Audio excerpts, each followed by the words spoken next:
relation between mental and physical form.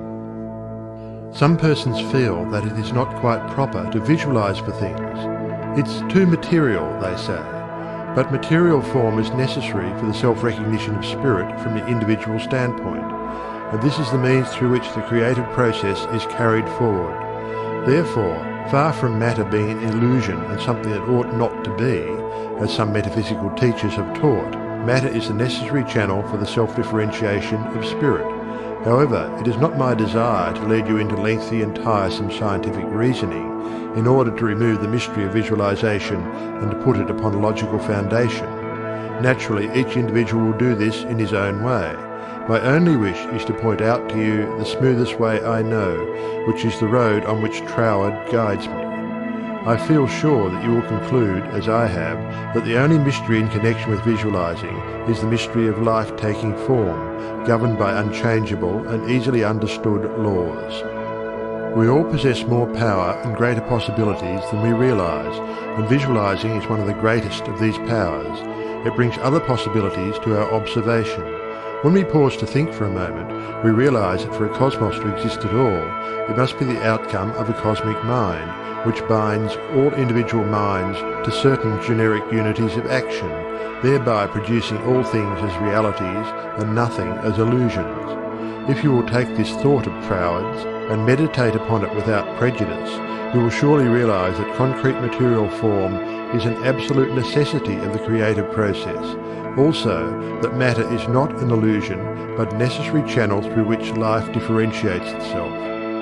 If you consider matter in its right order as the polar opposite to spirit, you will not find any antagonism between them. On the contrary, together they constitute one harmonious whole. And when you realize this, you feel, in your practice of visualizing, that you are working from cause to effect, from beginning to finish. In reality, your mental picture is the specialized working of the originating spirit. One could talk for hours on purely scientific lines, showing, as Troward says, that raw material for the formation of the solar systems is universally distributed throughout all space. Yet investigation shows that while the heavens are studded with millions of suns, there are spaces that show no signs of cosmic activity.